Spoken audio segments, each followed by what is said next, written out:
Shalom, jumpa lagi dengan saya hamba Tuhan Evelyn Tahoba. Kali ini saya akan membawa materi tentang 7 tanda besar terakhir yang menggemparkan dunia sebelum hari Tuhan terjadi. Biarlah firman-Nya yang menjawab, sebab semuanya sudah tertulis di dalam Alkitab. Kita hanya meminta hikmat dan pewahyuan Tuhan untuk memahami setiap firman dan nubuatan di dalam Alkitab.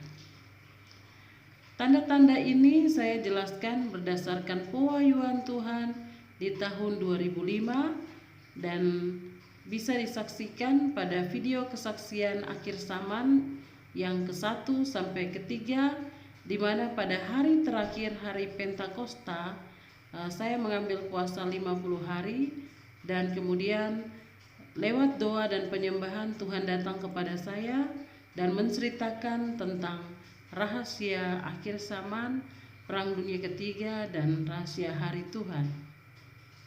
Matius 24 ayat 36. Tetapi tentang hari dan saat itu tidak seorang pun yang tahu, malaikat-malaikat di surga tidak, dan anak pun tidak, hanya Bapa sendiri. Artinya manusia dan malaikat tidak tahu kapan hari Tuhan, tetapi kita diberikan hikmat dan pewahyuan Tuhan untuk mengerti tanda-tanda hari Tuhan secara detail, sebab semuanya sudah tertulis dan sudah dinubuatkan di dalam Alkitab. Mazmur 90 ayat 12, ajarlah kami menghitung hari-hari kami sedemikian, sehingga kami beroleh hati yang bijaksana. 5 gadis dikatakan bijaksana karena ia meminta kepada Tuhan untuk mengajarkan mereka menghitung hari-hari terakhir kedatangan Tuhan.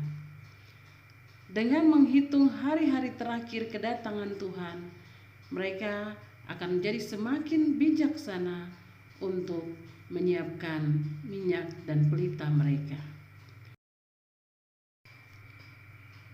Di hari Tuhan, Tuhan akan menggenapi firman-Nya tentang perumpamaan, khususnya tentang 5 gadis yang bijaksana, hamba yang setia, penggarap kebun anggur yang terakhir, pesta perjamuan kawin anak domba, dan lain-lain. Artinya di hari Tuhan pasti ada pelaksana firman-Nya yang menggenapi firman-Nya tentang 5 gadis bijaksana, hambanya yang setia, penggarap kebun anggur terakhir, dan yang diundang dalam pesta perjamuan kawin anak domba. Berbahagialah yang dipilih sebagai pelaksana firman-Nya yang menggenapi setiap firman-Nya di akhir zaman. Merekalah orang-orang bijaksana yang selalu meminta hikmat dan pewahyuan Tuhan untuk menghitung hari-hari terakhir kedatangan Tuhan ke dunia ini. Orang-orang yang bijaksana adalah orang-orang yang selalu meminta kepada Tuhan untuk memperoleh hikmat dan pewahyuan. Saya yakin saya dan saudara-saudara yang mendengar kesaksian firman-Nya ini adalah orang-orang yang dipilih Tuhan sebagai pelaksana firman-Nya, yang menggenapi firman-Nya tentang hari Tuhan, tentang kedatangan Tuhan. Apa yang terjadi di hari Tuhan? Sangkakala ke-6 dan ke-7, cawan murka Allah yang ke-6 dan ke-7, meterai ke-6 dan ke-7 dibuka, yang terjadi dalam satu hari dan menyebabkan 1/3 penduduk bumi berkurang. Bisa saksikan pada video materi sebelum ini tentang rahasia sangkakala ke-6, ke-7, dan rahasia 7 meterai dan lain-lain, sehingga ketika saya membahas tentang materi ini akan lebih memudahkan kita. Tanda besar yang sangat menggemparkan dunia menunjukkan sisa waktu 6 bulan lagi terjadi hari Tuhan. Tanda ini saya bercerita sekali lagi berdasarkan pewahyuan Tuhan. 1. tanda kematian anak-anak sulung orang Israel di seluruh dunia. Yesaya 59 ayat 20. Dan ia akan datang sebagai penebus untuk Sion dan untuk orang-orang Yakub yang bertobat dari pemberontakannya. Demikianlah firman Tuhan. Roma 11 ayat 26. Dengan jalan demikian seluruh Israel akan diselamatkan, seperti ada tertulis, dari Sion akan datang penebus. Ia akan menyingkirkan segala kefasikan daripada Yakub. Menggenapi firman Wahyu 12 ayat 5, yaitu anak laki-laki dirampas. Kematian anak sulung menggenapi Sion dan Yerusalem, tempat bait Tuhan, suku bangsa Yakub atau Israel, dikuduskan dan ditebus. Seorang anak sulung diambil mewakili kaum, marga, keluarga yang adalah keturunan asli Israel. Ini adalah cara Tuhan menunjukkan di mana suku-suku Yakub yang terpencar ke seluruh bangsa-bangsa di dunia dalam satu hari saja. Sebab semua yang sulung dari orang Israel adalah kepunyaan Tuhan. Tanda besar yang menggemparkan dunia, tanda 5 bulan lagi hari Tuhan atau Tuhan Yesus datang sebagai Raja. Yang kedua adalah tanda Pentakosta ketiga pada bangsa di padang gurun, bangsa Sion dalam satu hari. Yang pertama, Sion dibebaskan, berkat Eden atau Kanaan turun secara roh atasnya. Yang kedua, yang lumpuh berjalan, yang buta melihat, yang tuli mendengar, yang sakit disembuhkan, yang mandul akan melahirkan, yang tertawan kuasa gelap dilepaskan.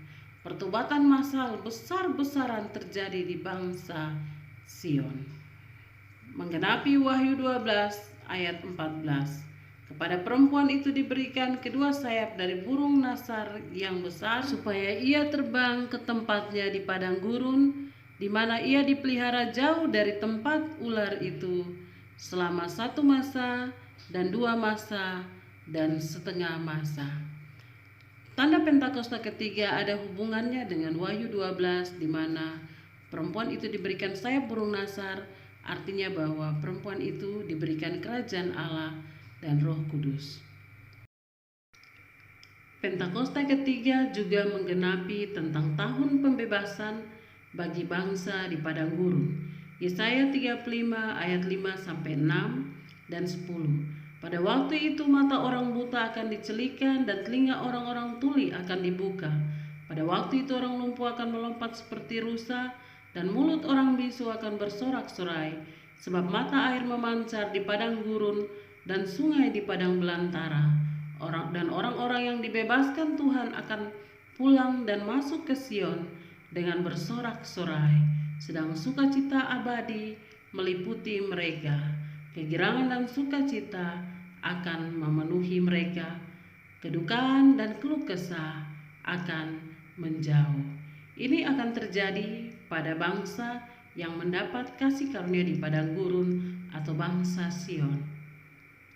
Ketiga, tanda ketiga adalah 2 bintang besar akan jatuh di Pasifik, dan akibatnya adalah 1 gempa bumi besar, kedua tsunami besar yang menyebabkan 1/3 kapal-kapal di Pasifik hilang lenyap, ketiga ring of fire atau gunung api di laut akan meledak dan menyebabkan lautan menjadi api merah panas sehingga membunuh tumbuh-tumbuhan dan ikan-ikan di laut. 4, mata-mata air akan menjadi racun dan pahit. Ini juga untuk menggenapi 1:4 sangkakala pertama dibunyikan. Kita bisa baca dalam Wahyu 6 ayat 13, 2:4 cawan murka Tuhan.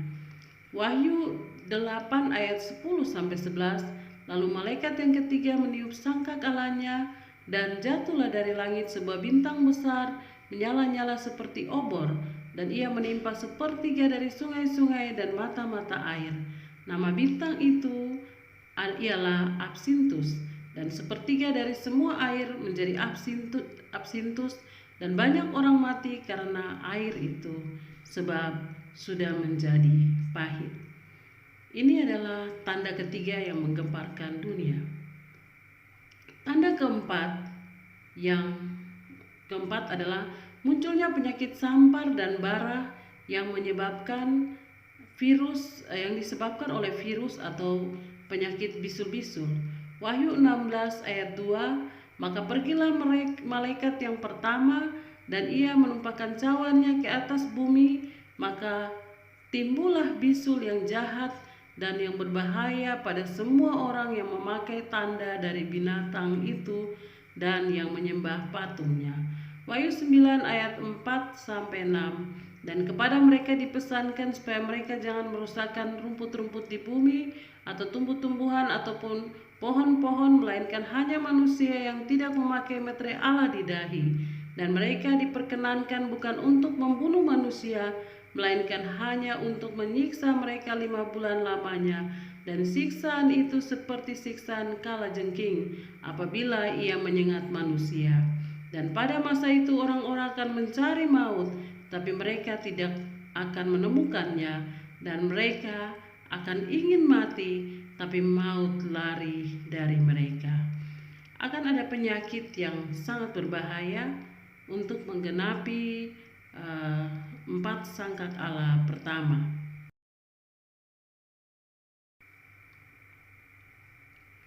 Tanda besar yang menggemparkan dunia sebagai tanda 2 hari lagi akan terjadi hari Tuhan, yaitu yang kelima adalah tanda keputusan perang dunia ketiga oleh PBB karena masalah Yerusalem. Wahyu 16 ayat 14-15, itulah roh-roh setan yang mengadakan perbuatan-perbuatan ajaib, dan mereka pergi mendapatkan raja-raja di seluruh dunia untuk mengumpulkan mereka guna peperangan pada hari besar, yaitu hari Allah yang Maha Kuasa. Lihatlah, aku datang seperti pencuri. Berbahagialah dia yang berjaga-jaga dan yang memperhatikan pakaiannya, supaya ia jangan berjalan dengan telanjang dan jangan kelihatan kemaluannya. Ayat ini menunjukkan bahwa roh-roh setanlah yang mengadakan perbuatan-perbuatan ajaib, dan mereka pergi untuk merasuki para raja-raja dunia, pemimpin-pemimpin dunia, untuk duduk di dalam suatu persidangan PBB, dan mereka akan menetapkan hari besar, hari Tuhan, melalui perang dunia ketiga. Yang terjadi saat keputusan perang dunia ketiga adalah perang antara bangsa-bangsa yang mendukung Yerusalem sebagai ibu kota Israel dan yang tidak mendukung. Yang kedua, perang hanya melawan Amerika dan Israel. Ketiga, Indonesia sebagai negara yang ikut dalam sidang PBB untuk menyatakan perang yang dipimpin melalui Menlu, yaitu seorang perempuan, itu di tahun 2005. Dan 4 negara-negara Islam ditambah negara-negara komunis akan bersatu dan mereka akan berperang melawan Israel dan Amerika. Yerusalem akan dikepung oleh tentara-tentara sebanyak 200 juta tentara. Dan kedua persetujuan, mereka akan menyetujui untuk menembak 2 bom atom dari Korea Utara, bukan Korea Selatan, dari Korea Utara ke Israel dan ke Amerika. Lukas 21 ayat 20 dan 22, apabila kamu melihat Yerusalem dikepung oleh tentara-tentara, ketahuilah bahwa reruntuhannya sudah dekat. Sebab itulah masa pembalasan di mana akan genap semua yang ada tertulis. Wahyu 9 ayat 16, dan jumlah tentara itu ialah 20.000 laksa pasukan berkuda. Aku mendengar jumlah mereka. 20.000 laksa sama dengan 200 juta. Tanda menggemparkan dunia yang menunjukkan tinggal 1 jam lagi akan terjadi hari Tuhan. Yang keenam, tanda keenam adalah bom yang ditembakkan tujuan Israel akan jatuh di sungai Efrat, Irak, menggenapi 1 sangkak Allah keenam, kedua cawan murka keenam, ketiga meterai keenam, keempat jatuhnya Babel, dalam 1 jam saja. Kelima, pekerja kebun anggur terakhir 1 jam bekerja. Keenam, ucapan ilahi untuk bangsa-bangsa yang merebut tanah Israel. Ketujuh, perang di lembah Yosafat atau Harmagedon. Wahyu 16 ayat 12a, dan malaikat yang keenam menumpahkan cawannya ke atas sungai yang besar, sungai Efrat, lalu keringlah air. Wahyu 9 ayat 14 sampai 15, dan berkata kepada malaikat yang keenam yang memegang sangkakala itu, lepaskanlah keempat malaikat yang terikat dekat sungai besar Efrat itu. Maka dilepaskanlah keempat malaikat yang telah disiapkan bagi jam dan hari, bulan dan tahun untuk membunuh 1/3 dari umat manusia. Wahyu 18 ayat 10, mereka akan berdiri jauh-jauh karena takut akan siksaannya, dan mereka akan berkata, celaka, celaka engkau, hai kota yang besar Babel, hai kota yang kuat, sebab dalam 1 jam saja sudah berlangsung penghakimanmu. Semua ayat-ayat ini digenapi dari kejadian bom yang jatuh di sungai Efrat. Walaupun ditembak tujuan ke Israel, tetapi Tuhan membelokkan bom itu untuk jatuh di Irak atau di Timur Tengah, yang menyebabkan bangsa-bangsa di sekitarnya juga ikut hancur. Tanda 0 detik, saat itulah hari Tuhan. Matius 24 ayat 27, sebab sama seperti kilat memancar dari sebelah timur dan melontarkan cahayanya sampai ke barat, demikian pula kelak kedatangan Anak Manusia. 7. Tanda ketujuh adalah hujan api, belerang, dan meteor, sebab bom yang ditembakkan tujuan Amerika akan pecah di udara. Semua itu untuk menggenapi terjadi kilat di sangkakala ketujuh, cawan ketujuh, dan meterai ketujuh di hari yang sama. Wahyu 16 ayat 17 sampai 18, dan malaikat yang ketujuh menumpahkan cawannya ke angkasa, dan dari dalam bait suci kedengaranlah suara yang nyaring dari takhta itu, katanya, sudah terlaksana. Maka memancarlah kilat dan menderulah bunyi guru, dan terjadilah gempa bumi yang dahsyat seperti belum pernah terjadi sejak manusia ada di bumi. Begitu hebatnya gempa bumi itu. Wahyu 11 ayat 15a, lalu malaikat yang ketujuh meniup sangkak Allahnya, maka terbukalah bait suci Allah yang di surga, dan kelihatanlah tabut perjanjiannya di dalam bait suci itu, dan terjadilah kilat dan deru guru dan gempa bumi dan hujan es hebat. Wahyu 8 ayat 1 dan 5, dan ketika anak domba itu membuka meterai yang ketujuh, maka sunyi senyaplah di surga kira-kira setengah jam lamanya. Lalu malaikat itu mengambil pedupaan itu, mengisinya dengan api dari mezbah dan melemparkannya ke bumi. Maka meledaklah bunyi guru disertai halilintar dan gempa bumi. Kita bisa lihat bahwa kilat terjadi pada bunyi sangkakala, pada cawan ketujuh, dan juga meterai ketujuh, dan ini terjadi pada hari yang sama. Dengan demikian sangkakala ketujuh, cawan ketujuh, dan meterai ketujuh digenapi dari hujan api dan hujan belerang dan meteor akibat bom yang ditembakkan tujuan Amerika, tapi kemudian pecah di udara. Akibat dari bom yang meledak di udara tersebut, yang pertama, bom itu kembali dan menyebabkan terbelah kota Korea Utara menjadi 3 bagian. Yang kedua, hujan api, belerang, dan meteor menimpa seluruh dunia, termasuk juga Yerusalem baru, tetapi tidak mengenai Sion lainnya. Korea Selatan dan bangsa-bangsa yang membangun tembok secara rohani juga tidak mendapat api dan belerang, karena mereka sudah membangun tembok dan api tersebut mempunyai mata. Ketiga, gempa bumi terbesar sepanjang masa. Keempat, pulau-pulau di Pasifik banyak yang tenggelam. Kelima, gelombang tsunami yang sangat besar. Keenam, jam 3 pagi api dan belerang turun di atas Papua. Dan yang ketujuh, sepertiga langit menjadi gelap selama 3 hari. Jadi saudara-saudaraku, ini saya bercerita tentang atau berdasarkan pewahyuan Tuhan. Saat itu Tuhan bercerita. Saya ingat Tuhan berkata bahwa bencana itu mempunyai mata, sehingga yang terkena api dan belerang adalah orang-orang yang tidak punya nama dalam buku kehidupan. Kemudian Tuhan juga berkata bahwa gelombang tsunami itu mencapai 30 lantai 30 lantai bangunan bertingkat atau sekitar 90 sampai 100 meter gelombang tsunami akan lari di Pasifik, dan itu menyebabkan banyak pulau-pulau yang akan tenggelam, tetapi wilayah Sion akan tetap utuh dan tidak ada satupun pulau yang akan tenggelam.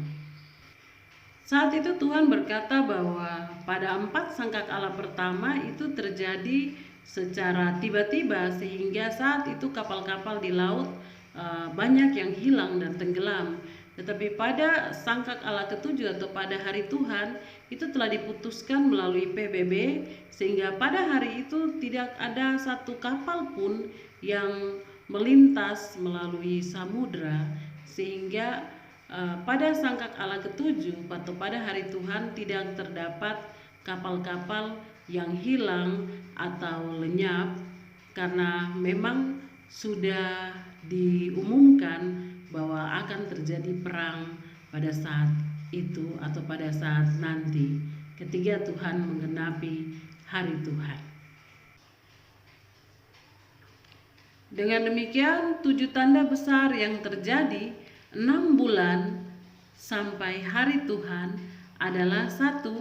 Kematian anak-anak sulung orang Israel asli di seluruh dunia. 2. Pentakosta ketiga dan tahun pembebasan untuk bangsa Sion. 3. 2 bintang besar atau meteor jatuh di Pasifik. 4. Penyakit sampar dan bara, bisul-bisul yang menyengat selama 5 bulan. Maut pergi dan mereka merasa kesakitan seperti sakit kalajengking. 5. Keputusan perang dunia ketiga oleh PBB. Yerusalem dikepung oleh 20 juta tentara atau pembinasa keji. Mereka ini dirasuki oleh roh-roh setan yang keluar dari lubang jurang maut pada saat 4 sangkakala pertama dibunyikan, dan mereka sangat bengis dan roh antikristus ada pada mereka, sehingga mereka sangat membenci orang-orang yang percaya kepada Tuhan Yesus Kristus, dan mereka sangat membenci orang Israel atau keturunan dari perempuan di dalam Wahyu 12. Yang keenam yaitu bom atom meledak di Irak atau di Timur Tengah di Efrat. Kemudian yang ketujuh adalah bom atom meledak di udara seperti kilat yang memancarkan cahaya dari timur ke barat. Bom atom yang meledak di Irak ini tujuannya ke Israel, tapi dibelokkan Tuhan, dan juga tujuannya ke Amerika, tapi dipecahkan Tuhan pas di atas garis-garis ujung bumi. Nantikan terus materi-materi selanjutnya dari Evelyn tentang membuka tabir kitab Wahyu dan kitab-kitab yang dimeteraikan. Dan ini waktunya kitab-kitab yang dimeteraikan dibuka, karena semuanya akan dibuka pada akhir zaman sesuai dengan kitab Daniel. Saya mengucapkan terima kasih banyak kepada saudara-saudara sekalian yang telah meluangkan waktunya untuk mendengarkan materi saya. Tuhan Yesus memberkati kita semua. Saya hamba Tuhan Evelyn Tahoba anggota dari tim Doa Science Kingdom.